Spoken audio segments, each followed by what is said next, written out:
Yo, what up, friends? CTE is something we're dealing with in NFL, something we're dealing with in a lot of sports where you deal with hits to the head, but most especially NFL. We've seen people succumb to this. People, Junior Seau, most famously committing suicide due to the mental health issues and things that this causes with your brain, and things like that. Recently, last week, a gunman approached the NFL headquarters and shot a bunch of people and said, four people, and said that it was due to CTE, which he believed is obviously caused through football. Now, he was a ex NFL player. He didn't really play. He was kind of like practice squad, kind of those sorts of things, kind of fringe player. But he obviously attributed a lot of the mental health things that he was dealing with, whatever, to CTE, which is the brain degenerative disease that happens with multiple hits to the head. And again, this ended up not only just causing someone their life, like we mentioned with Junior Seau, or it was even worse. It was like an Aaron Hernandez type. Aaron Hernandez dealt with that and went on to commit multiple, homicides. So, Antine, I'm going to start with you on this one. How do you feel about the CTE and how we're making progress, if at all? We have the new helmets that are bigger, right, to try to protect Right. from sorts of things, but yet we still have a lot of people out there that are dealing with these symptoms. Man, I think with the helmets, with all the preventive measures, different things in place, I think the NFL is moving into a good direction. But I think that the NFL need to put in place different other preventive measures. Man, other resources, have somebody that you can go talk to, somebody that you can seek out, different things to mitigate some of the big problems that happen day to day on and on with organizations. Man, we. I don't know if Wildcard been to the military, but I know you're Air Force vet. I'm an Army vet. There are preventive measures. There are things in place that you can go seek out and get these resources and get this help that you need. Same thing with NFL. These guys go through all these different injuries, these different things with the head and different things of that nature. But have other measures in place for them beyond that stuff. But maybe you want to talk to someone. Maybe you need to seek out something and have that in place on all the different teams. All of the teams, man. Yeah, yeah. Mar, what are your thoughts? Yeah, hey, can hit it on the head, man. Being proactive and coming up with Mm-hmm. preventative measures. Obviously, we don't know the full extent of CTE, but the fact that now that the lid's been kind of kicked over on it, and you know, that's something that we are now speaking of as just fans. It shows you how it's to me it shows the importance of it and why the NFL needs to be more and more importantly the NFLPA needs to be more aggressive when it comes to these CBAs about making sure that we talk about these things when it comes to CTE and having to make sure that you have the resources, you know, because unfortunately, the measures right now, guardian caps, helmets, and it can only do so much. Right. It's still a violent sport, so um, but taking care of these players health wise, insurance, uh, Mm-hmm. health care, post career. That's where I think it needs to be more focused at in Huge. the post career of these players, because it's more like even if even if they only had a practice squad extent, who cares? Mm-hmm. uh if this sound like this guy in New York, like you said, a French player, so he probably never seen it down on a Sunday or Thursday or Monday, but we don't know if what happened, how his brain got rattled, Right. practicing. There's still a violent sport. There's not a such thing of practicing half-ass in football. That's how you get hurt. Right. Right. Yep. So, especially if you never played football, it's kind of hard for a lot of people to really understand that you got to play this game, like practice how you play. So, yeah, man, it's tough, but they got to take care of these players post career. Yeah, they have to, and they've needed to for a long time. And counterpoint, they don't give a fuck. Yeah. Because if they did, they would have fixed it a long time ago. Guardian helmets, like you said, that can only do so much. You're still getting hit in the head. You're still having all these off-season practices. Yeah, a lot of them now are at least non-padded, but still, you're still having them. And you want to add an 18th game.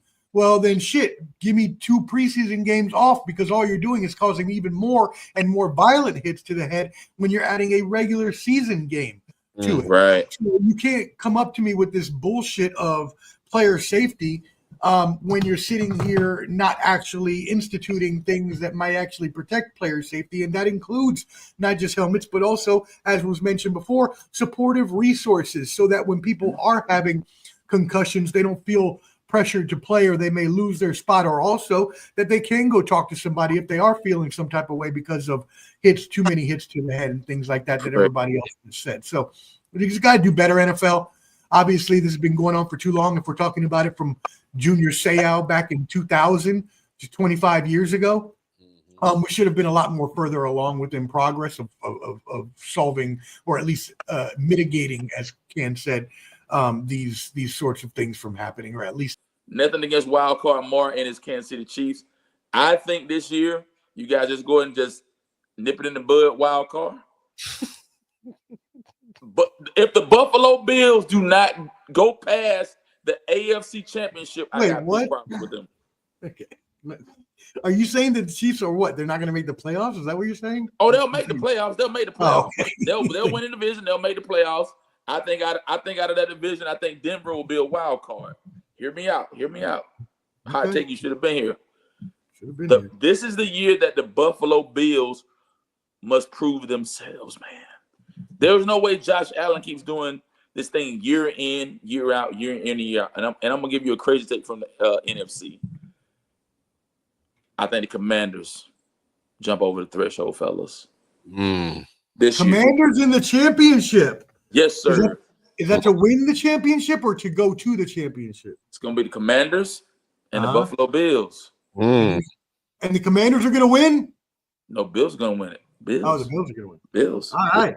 So what you're saying is you're taking the Buffalo Bills in a revenge game from the 1990 what was that? 93 Super Bowl, where the Skins beat the Bills. Yeah. Or was that the Bills?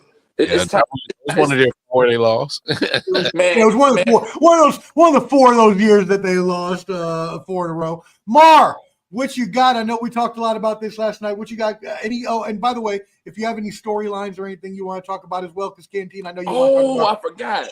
You forgot Shedeur Sanders. Yes, we'll caveat on that on the back end. We'll come right back to it. Yeah, for sure, bro. No, I'm gonna keep it simple, man. They about to run that Super Bowl back, and Patrick Mahomes is about to get revenge. Wow. KC. All right. Philly is too damn good. They draft too damn good. They know when to move off of players. They thank you, CJ Garnett Johnson. Yeah, get the hell out of here. Thank you. So they know when to move off of players too. So they want to get back. Obviously, Philly wanted to get the revenge on the Chiefs from the last Super Bowl because they felt that it was unfair, even though they played on the same field. So now that the Chiefs got that embarrassment, they trust me, they want to get Philly again, and they want to win it and go back up on the scoreboard 2-1. So they're gonna run it back. But hey, the good guy's taking it home. Patrick Mahomes, he's bringing it back. He's bringing it. Y'all done pissed him off. The man that cut the mohawk off. He got Air Force One, black Air Force One energy right now. He's hearing all the noise and he's soaking it in. I'm trying to tell you. Hey, he's like, okay, y'all keep ranking me past not number 1. All right, I'm gonna get you. Is that black Air Force One energy akin to maybe an RG3 black Air Force One? No. Make sure. First of all, RG3 don't even look like he'd never wear a black Air Force One. He don't even look like that. He don't look the part. You knew where I was going with it. All right. I'm just messing with you, RG3. You know you're from DC, so I like it. Let's go. Probably not even actually from DC, but he represented DC with the, you know what I mean. Anyways. All right. I'm actually, look, Mara, I said this to you on your program last night as we went through our picks yesterday. I agree with you. Philadelphia is just the best team in the NFC. They keep, as you said, switching players out. We talked last night about all the players they lost, but then how they just drafted and replaced them with all these good talents, Jalen Carter, Cooper DeJean, all these other ones. So Philadelphia, I can't see any team that would – the only other team that I can think of, and this was the other team that I had there that I thought about, okay, I kind of want to put them, and now that I'm thinking about it, I might actually just put them up there. You know what? I'm changing my mind. Changing my mind. The Detroit Lions having to replace coordinators and everything will get revenge on the DC Commanders and go to the championship for the NFC to play. I know Canteen's looking at me all crazy. I didn't want to go with the Eagles again. I just feel like that's just been picked too many times. So I'm going to go with the Lions. And they're going to play against the team that I picked last year that didn't go because, again, I had two teams in mind, and these are the teams I picked the last 2 years. I picked Buffalo 2 years ago on the Bottom Line Sports. I picked Baltimore last year. I am going with Baltimore again this year because at some point, we got to get over the hump, and Lamar Jackson has to win that championship. I am going with the Baltimore Ravens over the Detroit Lions for the NFL championship. Imagine he gets a ring before Josh Allen. People are going to go ape shit, bro. I mean, he should. He got 2 MVPs before Josh Allen got his too. Lamar Jackson's a better quarterback. I don't understand what there's not even look, Josh Allen is a great quarterback. Awesome. Amazing. He's not Lamar Jackson. He's just not. He's not as fast as him. He's not. I mean, their arm accuracy is. I mean, I guess depending on what you're talking about, long passes, Josh Allen, short passes, intermediate passes, Lamar Jackson. But it's just like no, just give me Lamar Jackson all day. Anyways. All right. Well, speaking of Lamar Jackson, let's talk about another quarterback in that veil before we get you out of here. I know this is something Canteen really wanted to talk about, so this will be our last subject of the night. Shedeur Sanders and Mar and I talked about this on his program yesterday, the Late Night Owl, and how Mel Kiper went off justifiably so. Shedeur Sanders was ignorantly, irreprehensibly, abhorrently drafted in the 5th round and passed over by so many teams that needed quarterbacks, including my bum-ass Raiders that should have drafted him in the 2nd round. It's a complete abomination that he even lasted that long, and we all know really what it's about. We don't really have to say the R word, but we know that's also involved in when you talk about how flashy he is or how he felt about his way coming into meetings and things like that. A lot of these things are code words. A lot of these things are buzzwords. And a lot of these things they said was to pay him or punish him for his flashiness or for his personality or for his outgoing demeanor. And it's one thing to punish someone because they don't come prepared to meetings. If that's the case, if he wasn't coming prepared to your meeting and you felt like that's why you wanted to downgrade him, fine. I completely agree with you. That's fine. But if you're doing it on any other pretenses or any other basis, then you are the one that is wrong. And unfortunately, it does happen too much in sports and in life in general. So anyways, enough about that. We're not going to get into the weeds about any kind of injustices in America because I could go on all day. Canteen, this is the one you wanted to talk about. How do you feel about Shedeur? How do you feel about his first preseason game? What do you see him doing this season? All right, man. So for me, man, Shedeur Sanders, I think he threw for 138 yards, 60 yards, 60% passing. I think 14 for something of that nature, man. But here's the thing about the whole situation, man. There were a lot of – the thing that really hurt me or got to me the most was look at New Orleans, who they drafted. New Orleans drafted this kid, Tyler Schlope, whatever his name. Then New York, they drafted Jackson Dart. And then Cam Ward went off the board first. On his own damn team, he got picked after Dylan Gabriel. Dylan Gabriel at Oregon. Oregon ain't even really did that spectacular. But we already, like as you mentioned beforehand, we already know what's going on with the whole thing with his father and all that stuff. You really can't change who a person is. A person is going to be who they are, their characteristics, their traits, their qualities, all these different things like that. The kid is decent. He should have went off the board. Hell, Pittsburgh should have got him.